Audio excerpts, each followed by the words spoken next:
This is Aussie Mac Zone. We'll cover everything Apple, including Macs, iPhones, iPads, and more. All this from an Aussie perspective. Sit back, relax, insert yourself into the zone. The Aussie Mac Zone. Just a quick note that I apologise for the syncing of between the two videos and the audio on my side, and I've got no idea why it happened. So it's out there so people can see it, but I apologise for the syncing of the audio and the video. Thank you. Right, that's done. Yep. Pow. Hi everybody, welcome to show 339 Aussie Mac Zone. We're lucky enough to have Zarn back with us tonight. How are you, mate? Fantastic. Yeah, a bit better than last week. Oh yeah, I apologise everybody. I fell asleep on Monday night at like 4 o'clock. I didn't wake up again until 4 o'clock Monday, Tuesday morning. Yeah. So our Aussie Apple ramblings this week. Apple reveals lineup for its biggest ever worldwide developers conference, WWDC 20, to include keynote address platforms, State of the Union, 100 plus engineering sessions, all new developer forums, one-to-one labs with more than 1,000 Apple engineers and more. Now in its 31st year, WWDC 20 will be the biggest WWDC to date, bringing together the global Apple developer community of more than 23 million in an unprecedented virtual way from the 22nd to the 26th of June, US Pacific Daylight Time. Awesome. Apple just the other day shared the WWDC 20 lineup, including keynote and platform State of the Union timing and information on how developers can learn about the future of iOS, iPadOS, macOS, tvOS, watchOS, and engage with Apple engineers. So the special event keynote will be on the 22nd of June, 3 a.m. Australian Eastern Standard Time. I think that's right. Might even be the 23rd of June our time, actually, now that I think about it. Have to check. Yeah, we'll anyway. Have to check that. Yes. And get back to you all. Yeah, because it's on Tuesday. Well, it says here engineering sessions are the 23rd to the 26th of June. Yeah. Starting the 23rd of June, PT developers will have the ability to learn how to build the next generation of apps with more than 100 technical and design-focused sessions. Yeah. So, discover exciting new innovations and updates to all Apple platforms later in the year. The keynote address will stream directly from Apple Park via apple.com, the Apple Developer app, the Apple Developer website, the Apple TV app, and YouTube, and will also be on demand playback after the conclusion of the stream. And for viewers in China, the keynote will also stream to Tencent, iQIYI, Bilibili, and UQ. The State of the Union will be at 7 a.m. Australian Eastern Standard Time. Hear directly from Apple engineering leaders as they dive deeper into the latest advances across iOS, iPadOS, macOS, tvOS, and watchOS. The State of the Union will be available on demand via the Apple Developer app and the Apple Developer website, and again through those Chinese ones. And then, we've got the developers with their design focus. All of that's happening for a couple of days, and you'll still be able to view the talks that each of the developer Apple guys give to everybody. Yep. There's a redesign coming the 18th of June. The all-new Apple Developer Forums will connect the developer community with more than 1,000 Apple engineers, so you can learn from the experts. There's also one-on-one developer labs by appointment. So obviously you've got to go in and make an appointment somehow, and the developers will be able to request an appointment with the Apple engineers who help build the latest advances in Apple platforms, offering one-on-one technical guidance and in-depth details. That'll be the hardest part, because it's one-on-one instead of talking to 10 people at a time. They're only talking to one. Yeah. Yep.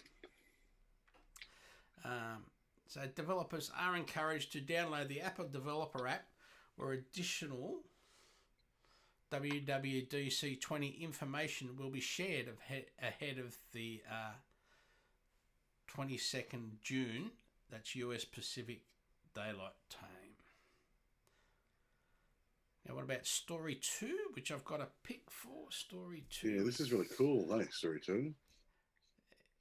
Yes. I was actually quite excited about this. With coronavirus shutting art galleries, Animal Crossing New Horizons lets Perth's Nathan Beard stage a virtual exhibition. The gates are open at Paradise Isle, Slovakia, and guests will be flying in shortly, assuming their internet connection holds up, for the first Australian art exhibition staged within the video game Animal Crossing New Horizons. In one flick of his star wand, our host, artist Nathan Beard, transformed his avatar Nini, his alter ego in the game, into an arty beatnik, replete with black beret, turtleneck, and John Lennon T-shade style sunglasses. And that's what we're looking at the moment on the screen. That's right, that's the picture on the screen, everyone. One after another, chartered Dodo Airlines seaplanes begin their descent into Slovakia, where Nini is exuberantly waving and welcoming his incoming visitors for an artist-led tour. This is the second time Beard has staged his exhibition, titled White Guilt 2.0, the first time at Sydney's First Draft Gallery, but it closed in mid-March, just 12 days after opening, due to the lockdowns. Then on March 20, Animal Crossing New Horizons launched on Nintendo Switch. Within 6 weeks, the game sold 13.4 million copies worldwide. That's insane. I know. Self-isolated at home in March, with all future projects indefinitely paused, feeling anxious and precarious, Beard decided to swap his art studio for the alternate reality of AC:NH.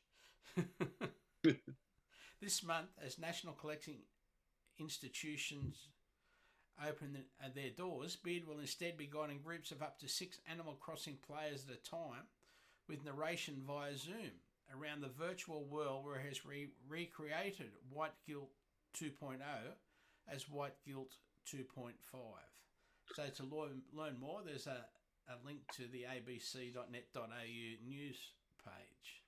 Now, for the gaming tonight, we've got a special guest. A very special guest. Yes, it's a very special wait. guest. This is going to be great. So what we're talking about tonight, I don't know if I should let him introduce it or if I should, or whatever, but I'm just waiting for him now. He should get this in a second and be on his way in. Yes. Oh, I can hear him.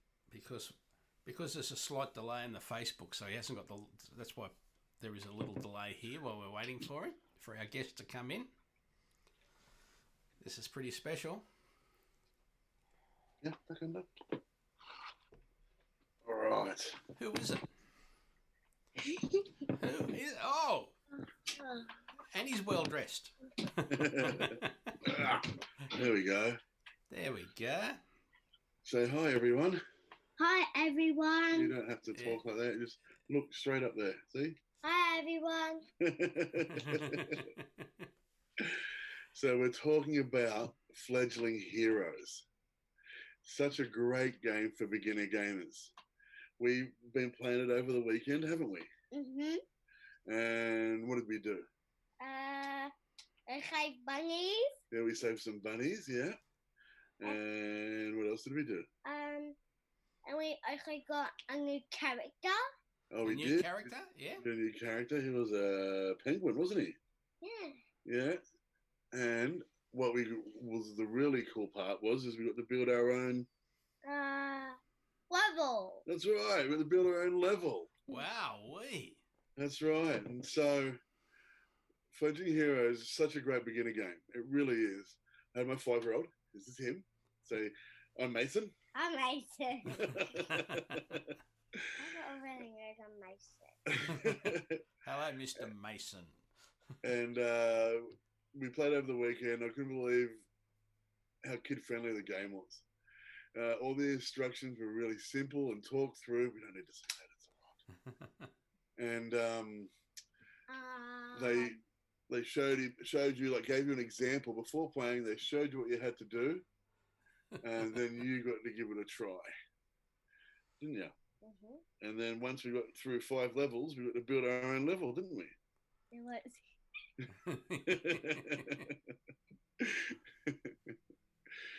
And he's watching the phone because the phone's delayed, so he gets to see himself all faces into the camera. Ready? No, that wasn't it. No. Isn't that great? Do you know everyone around the world can see you because we're live? Around the world. Around the world. With Mason. Anyway, right, hang on. So, so they talks through it. I know I can see. So they talk you through it. They give you a video tutorial on how to do it. And then they let you try and attempt to play the level.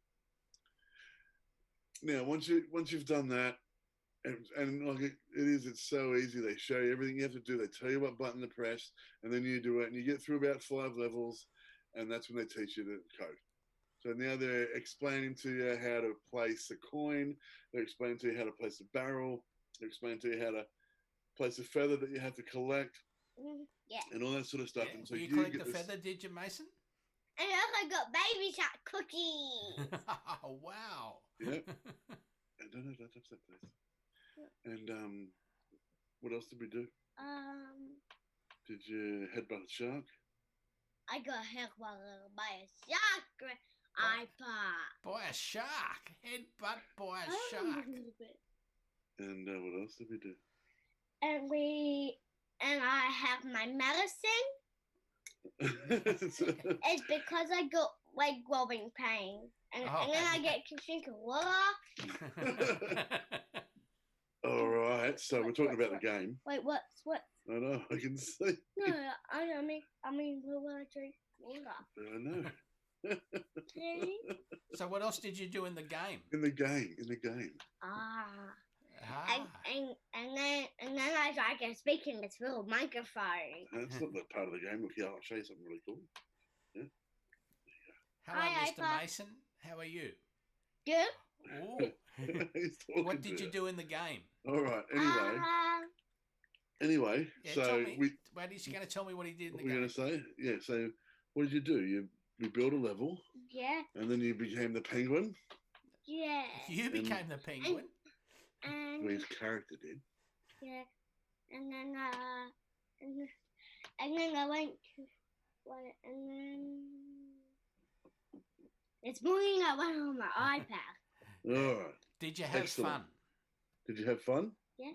Yeah. Excellent. Are we gonna play it again? Yeah. Yeah.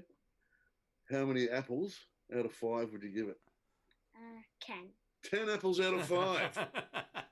Well there done. We go. All right. Well, you can go back and do what you got to do. Yeah. No. All right. Thank you very much for coming in, Mason. Oh, I don't want Hunter yet. I'll have him soon. All right? I'll let you know. Good cuddle. Thank you very much. Thank you very, very much. Hey, come here. Hey, Mason, come here. Say, thanks for having me. Yeah? You don't need these. Thanks for having me, iPod. And the world. Wave to the world. Bye, world. Well done. I know I can see. That was a success, wasn't it? That was all right. It's a start. Hang on. I'll tell you. Sorry, hang on 2 minutes. You can come out in a minute. Hunter's going to give us the end tonight because if Mason does it, Hunter has to do it too. That's right. That's right. Anyway, so game 2. Let me finish this one first. Okay. Yeah. Right. So you at the 5th level, you finish that, and a little balloon like Zeppelin pops up, and it says "Lab" on the side, and you go and you're a macaw, and your other character is a penguin, and you go in and you meet a cockatoo, and he's a professor, and he's the one that does all the coding and teaches you how to do it, and you build your level. And like I said, it's very, very kid based. It's very friendly. It's a lot of fun, and it gets them in not just gaming, but then actually learning how to put the game together itself, and that level that you make then goes online as part of their sort of level. And if your level gets played a lot, it gets put into the game. And so a whole bunch of kids from around the world that have this game on Apple Arcade get to play it, get to build their level. They get to play your level and a bunch of other kids' levels. And I think the best ones get picked to go through. That's excellent. Yeah, so very cool. Anyway, game two. Wait a minute, how many apples did you give it? Oh, how many apples did I give it? Look, I didn't give that one any apples. I thought I'd let Mason give all the apples to that one, and he definitely gave it more apples than I would have. But that's his game, so that's right. Yeah, that's how it goes. That's cool. Yep. All right, so this is Shinseki, Into the Depths. So first thing first, this game's a Capcom game. So we all know who Capcom is. They make Street Fighter and, all those awesome old school fighting games. They make Ridge Racer Revolution, a whole bunch of other really, really cool games from the 80s and 90s. Capcom were the, go-to people if you wanted good gaming. So they make good games, right? Yes, right, they do. And this game's no different. Okay. Apple and Capcom have teamed up to make this epic adventure game. The world's flooded and has been covered in ice, forcing us to go into the depths.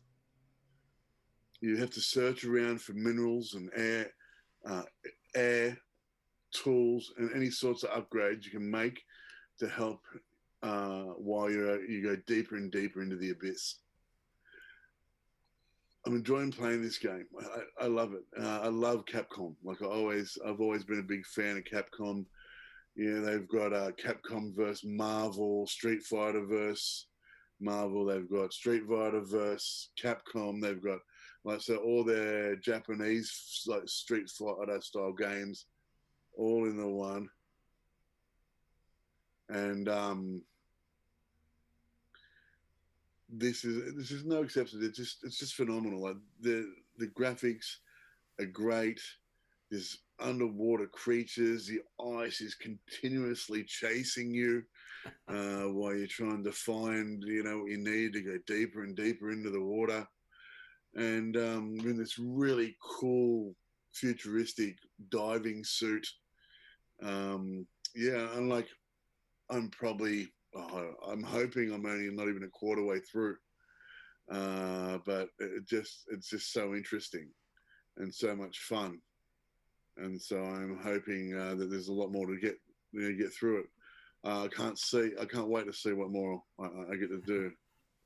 So I'm going to give this one, I don't know, say 4 apples out of 5. Okay. Because it's a fun game. It's arcade quality. You've got that sort of Abe's Odyssey sort of feel to it as well. So I enjoyed it. That's excellent. Yep. Excellent. So we've got entertainment. Yep. And my entertainment's that one. Apple's premiere the feature film Greyhound, starring Tom Hanks, setting sail globally on July 10. This highly anticipated film to debut exclusively on Apple TV+. Apple today unveiled that Greyhound, an inspiring action-packed film starring and written by Tom Hanks, stars as a long-time Navy veteran who, as a first-time captain, is tasked with protecting a convoy of 37 ships carrying thousands of soldiers and much-needed supplies across the treacherous waters of the Atlantic during World War II. For 5 days, with no air cover, the captain and his small force of 3 escort ships must make their way through an area of the ocean known as the Black Pit, battling Nazi U-boats while protecting their invaluable ships and soldiers. Greyhound is inspired by events during the Battle of the Atlantic, which took place in the earliest months of America's alliance with Great Britain and the Allied forces. Stephen Graham, Rob Morgan and Elizabeth Shue star alongside Hanks. Greyhound was written by Tom Hanks, directed by Aaron Schneider and produced by Gary Goetzman. Apple landed the worldwide rights to Greyhound, a Playtone production from Sony Pictures / Stage 6 Films, following the COVID-19 theatre closures. So this would have been premiering at a theatre, but Yep. they've got it, and Excellent. away we go. Now we've got something else I've been enjoying on the entertainment side. Yep. It's on YouTube. It is. Postmodern Jukebox. These guys are great, aren't they? They are awesome. One of them has Wayne Brady from Whose Line Is It Anyway, singing a 1930s jazz version of Michael Jackson's Thriller. Oh, fantastic. They're mostly they're jazz renditions of popular songs. Yeah, jazz and dance hall. Yeah. So It's from really the, cool, and I don't mean dance hall Jamaican. I mean dance hall 1930s to 50s. Yeah. Dance hall, rock and roll and like jazz to rock and roll. Yeah. And they're very good. The first time I ever heard them was about 7 years ago when Kellyanne introduced me to them. Yeah. There you go. see? Yeah, and we've been listening to them ever since. Also, what did you think of Central Park? Yeah, I've watched a couple of episodes so far. Yeah. I'm up to date. Okay. Yeah, I'm up to date with them. I love it. I think it's absolutely fantastic, actually. It's so funny and so quirky. Yeah. And it's just something so different. Yeah, very light. Yep. It's good. Yep. Sorry. That's I'm right. very We I'm a watched, bit time. we watched all the way through to the end of the series of Defending Jacob. We finished, that finished with a special, double episode right at the end with some changes that, things that you never even thought were going to happen. So Yeah. I also got on iTunes, I got, what was it called? I was just watching it. Oh, are you kidding me? Avenue 5. It's a HBO series with Hugh Laurie as a captain of a spaceship / cruise liner. And it's hilarious. So I've only watched one episode and I'm absolutely in love with it. So with Josh Gad, and which I love Josh Gad. He is one of my favourite actors at the moment. He's doing this thing on YouTube. Actually, you should check it out. You would love it. So on YouTube, Josh Gad's got a thing, and the first one he did was the Goonies, and he got all the cast of Goonies back together, all via Zoom, and so because it was in the Corona, and they're all together there in the Zoom world, and they're all talking about the movie, and Spielberg's there, the whole bit, and they're all talking about doing the Goonies and how much fun they had as kids, and they do lines from it. It was really good, and they've done Back to the Future as well now. Yeah. So they had Michael J. Fox and Christopher Lloyd on there, and a couple other ones I can't remember, but it's great to watch.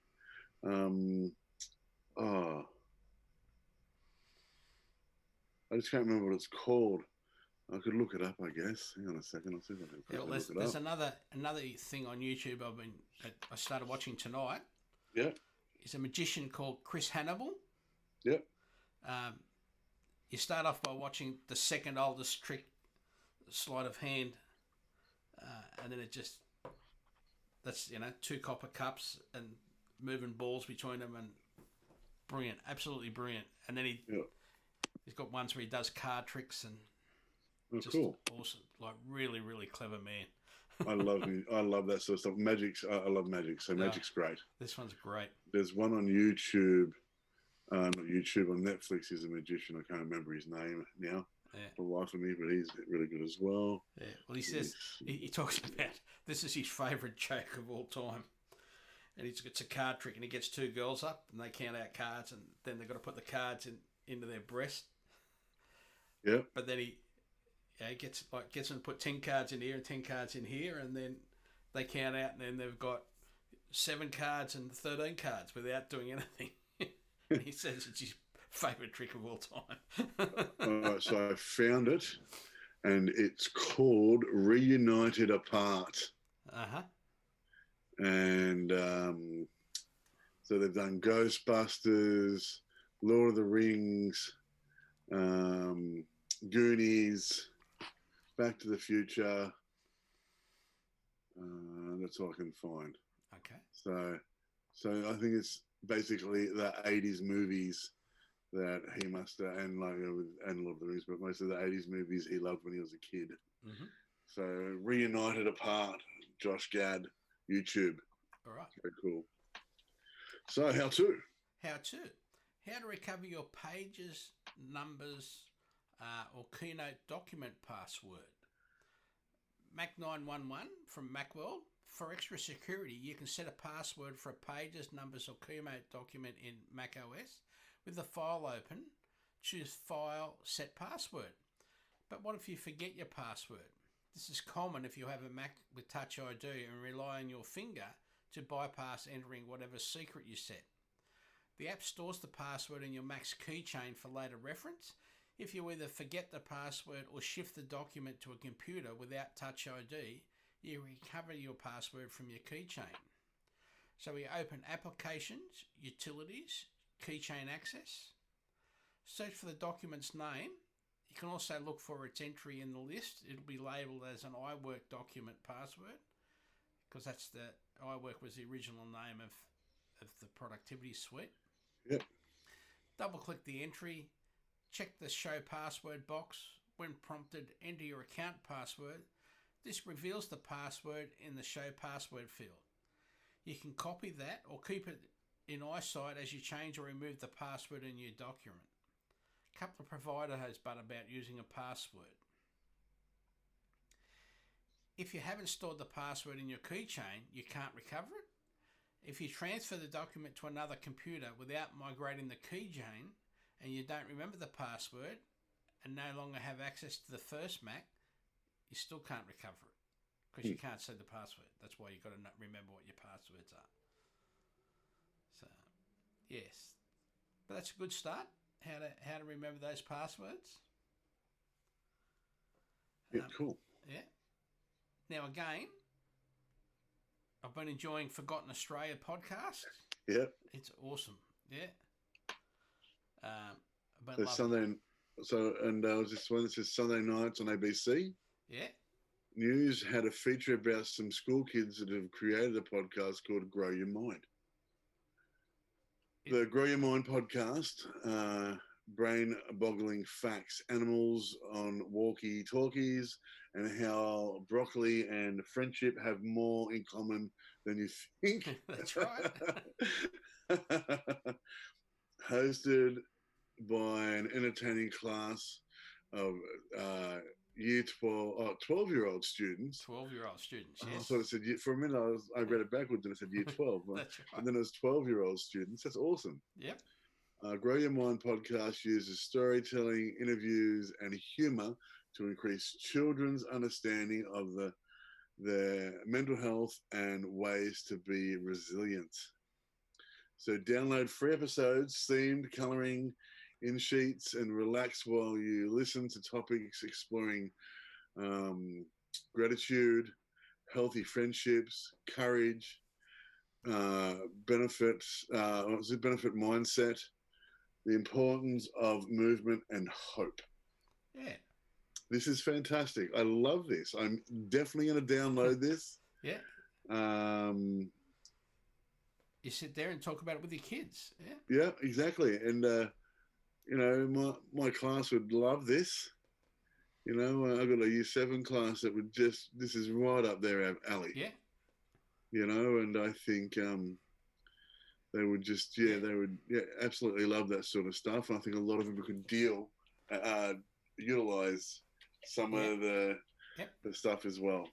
Now, also, there's another link in the show notes underneath that one, which is it's a link to a page aimed at students to help explain mindfulness. Awesome. Which is also another good one.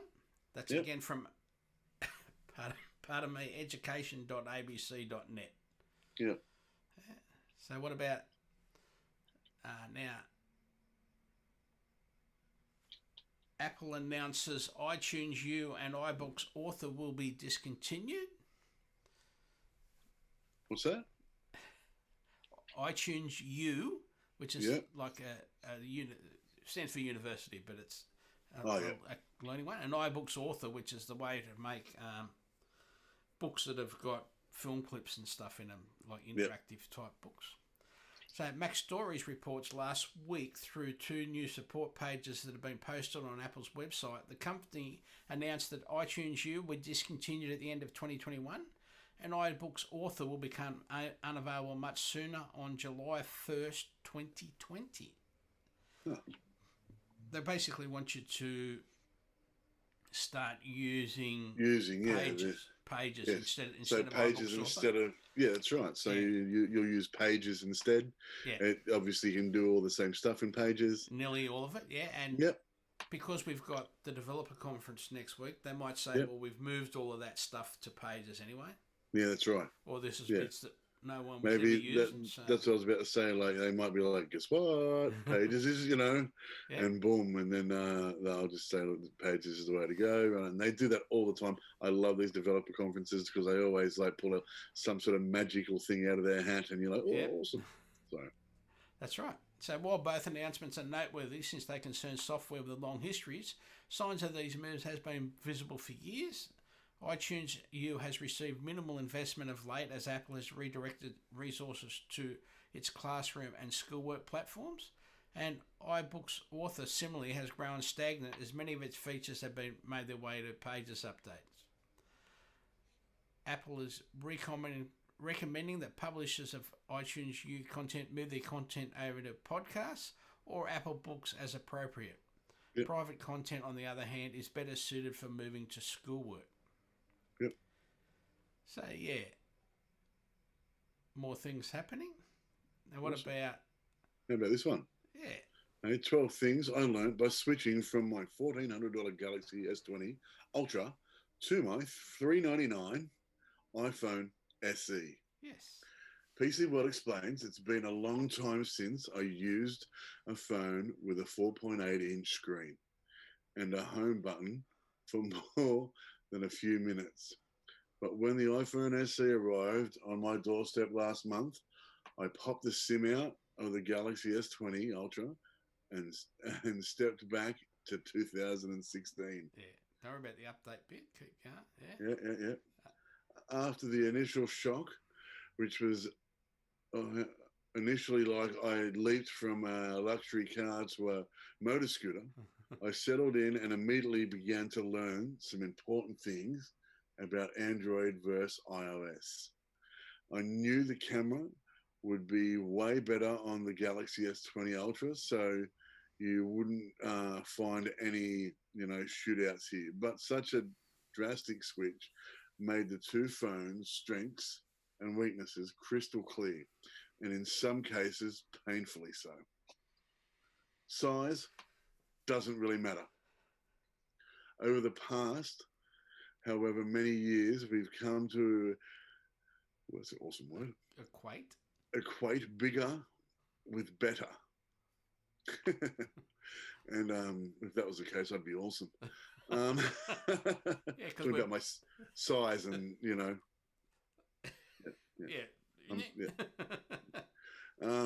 bigger, better when it comes to phones, whether it's the S20 Ultra or the iPhone 11 Pro Max. I thought that moving from a 6.9-inch phone to a 4.7-inch one would be torture. I was wrong. There were fewer tweets in my feed and more scrolling while reading, but it was an acceptable trade-off to enjoy true one-handed operations.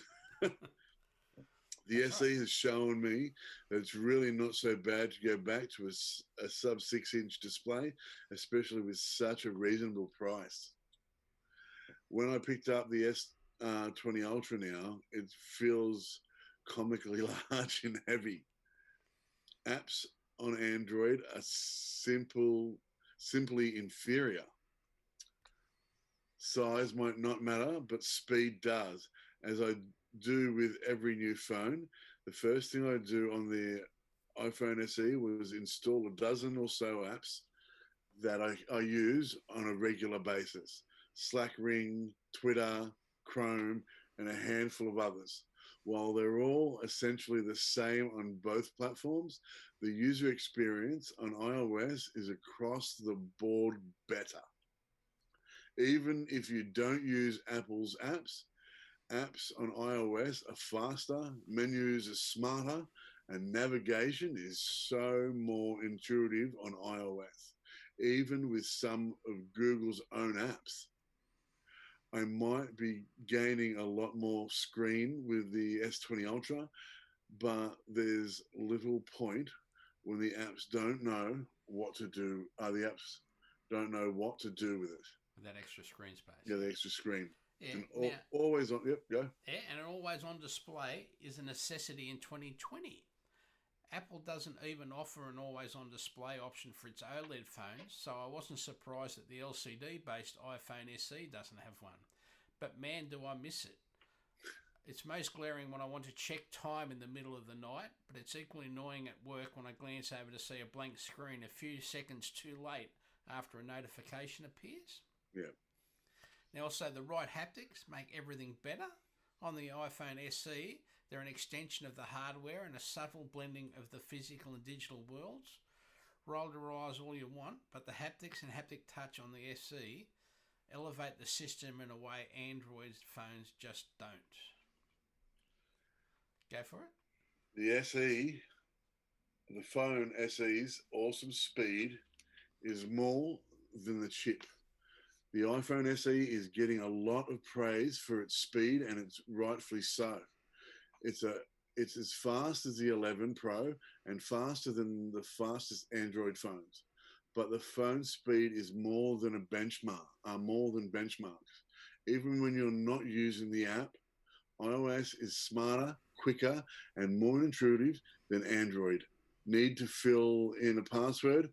Just tap the key icon and you can quickly access your password manager or managers of choice. Taking a screenshot after you edit or share, you'll get a prompt asking if you want to delete it.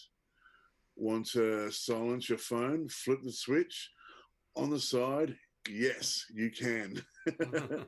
Find some of these things on Android phones, but altogether, they make the iPhone feel like a complete package that's optimized and accelerated. Yeah, there we go. Now there are about 5 or 6 other things in his story. Yep. Which is certainly worth a read to go through, which is good. Yeah. Yeah. Look, I've spent a lot of time looking at the SE. Yeah. Because I want to replace our phones. Our phones get old, and I want to, I want to update. We hadn't done it in probably about 5 years now. Yeah. I've got the 7, thanks to you. But Kellyanne 6S broke, and she's back to the big 6 Plus. Yeah. And so I said to her, once we got everything sorted out, I'll start putting some money away, and in the next few weeks I'll buy you a new phone. When we went through Apple and had a look at the phones, the one she chose was the SE, because it still has the home button, and she really likes the home button. She doesn't like the no touch, and I don't blame her. I like the home button too. But what it was for her was size. She likes the smaller phone. Yep. She doesn't call it with the kids and everything like that. The bigger phone can be a handful, and having to put it down instead of just sort of sticking it in a pocket or whatever. So you can just, you can deal with it quite much easier. Yeah. So I think... And the bubble wrap won't cost you anywhere near as much that you've got to wrap your phone in. That's right. And so, I think when we update our phones, which will be in the next few weeks, Kellyanne will get an SE, and I'm going to buy an 11 Pro. Or we wait till September. Or we could wait till September. Yeah, I don't know. I really want the 3 cameras. There might be 4 cameras. Yeah, there might be. You never know. Yeah, I guess, but I could always just trade it in September anyway. Yeah. So, Apple announces a $100 million racial equity and justice initiative. Macworld, in addition to announcing scheduling details for its WWDC starting in June, Apple Thursday revealed that it has created the Racial Equity and Justice Initiative with a $100 million commitment in a video statement released on his Twitter feed. Apple CEO Tim Cook said the initiative will challenge the systemic barriers to opportunity and dignity that exist for communities of colour, and particularly for the black community, with special focus on issues of education, economic equality and criminal justice reform. Cook also announced that Apple will be holding a new developer entrepreneurial camp for black developers. Cook, which they did, they've had a couple for, especially for females. Mm-hmm. So this is just an extension of that. Absolutely. Cook prefaced the camp announcement with a mention of WWDCs, but details for anyone interested in the camp have yet to be released. Cook said that the company could do more to hire from underrepresented groups, and that Apple will also be taking significant new steps on diversity and inclusion. Fantastic. Yep. So I haven't got any more stories. Yeah, I think Hunter should be coming out any minute now. Yeah. So we've got, don't forget, the show notes each link. This week being aussiemaxzone.com.au/AMZ339. Yeah. And we've got, you'll see the last 6 weeks of show notes. Hear me run it up the whole way. You can email Zarn at aussiemaxzone.com.au or Michael at aussiemaxzone.com.au. We have another special little guest here. Here we go. What's your name, mister? Is Hunter. Say hi, I'm Hunter. Hi. What's your name? Hunter. Hello, Hunter. Good to see you. So you can also email Michael at aussiemaxzone.com.au. Yeah, you could just search for Aussie Max Zone on Spotify. Yep, and you can, where are we at? Apple News. Apple News, yep. Yeah. You can see us on Apple Podcasts or any podcast for that matter. We're there.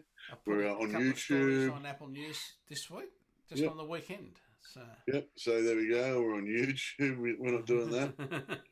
You cheeky little bum.